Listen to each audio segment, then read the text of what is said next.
Tu es journaliste, tu devrais le savoir. Tu devrais aussi poser des questions là-dessus, insister là-dessus. Pourquoi est-ce que tu ne poses pas des questions là-dessus?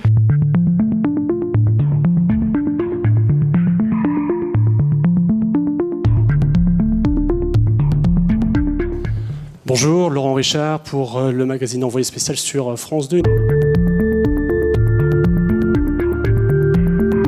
Monsieur le Président Erdogan, la France, l'Union européenne peuvent-elles décemment vous faire confiance en matière de lutte contre le terrorisme? 7 ans après le début du conflit en Syrie, regrettez-vous avoir fourni autant d'armes, autant de munitions aux groupes combattants islamistes et d'avoir laissé passer autant de djihadistes en Syrie, en route vers la Syrie, par votre pays, la Turquie?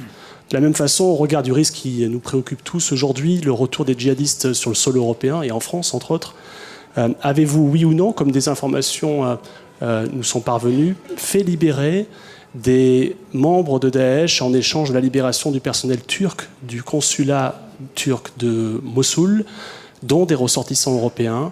Avez-vous des nouvelles de ces djihadistes français, anglais, autrichiens, allemands? Savez-vous ce qu'ils sont devenus? Et avez-vous partagé ces informations avec les services français? Monsieur le Président de la République française, la France peut-elle faire confiance en votre partenaire turc, considérant le double jeu mené par la Turquie en Syrie pendant de longues années et de son soutien à certains groupes armés salafistes en Syrie? Merci. D'abord, je n'ai pas compris votre souris. Qui c'est qui a envoyé des armes en Syrie? Qui a envoyé des armes en Syrie? Il y a les camions de vos services de renseignement, les services du MIT, qui ont été interceptés en 2014, en décembre 2013 et janvier 2014, sur un poste frontière, et à l'intérieur desquels on retrouvait des mortiers. Ces images ont été filmées, mais ont été immédiatement censurées. Toi, tu parles comme quelqu'un du FETÖ.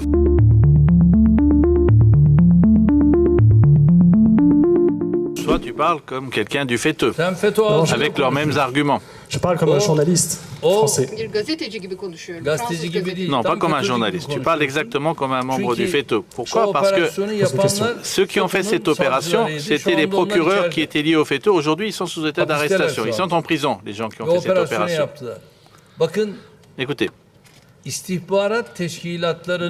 les organisations de renseignement ne peuvent pas. Ils ont des droits et ils ont des devoirs de transporter des armes d'un côté ou de l'autre selon les lois. Tu me poses cette question, mais les États-Unis ont envoyé 4000 camions d'armes en Syrie. Pourquoi est-ce que tu ne me poses pas cette question? 4000 camions d'armes ont été apportés par les États-Unis. Tu es journaliste, tu devrais le savoir. Tu devrais aussi poser des questions là-dessus, insister là-dessus. Pourquoi est-ce que tu ne poses pas des questions là-dessus? 4000 camions d'armes ont été envoyés par les États-Unis en Syrie. Parlez de ça, écrivez cela. Quand vous posez vos questions, il faut être sensible et ne parlez pas avec les arguments des autres. Et il n'y a pas quelqu'un qui va avaler ses couleuvres facilement en face de vous, il faut que vous le sachiez. Ça, ce sont des arguments et un discours de FETÖ, et il faut, s'il vous plaît, apprendre à ne pas parler avec ce discours à la FETÖ.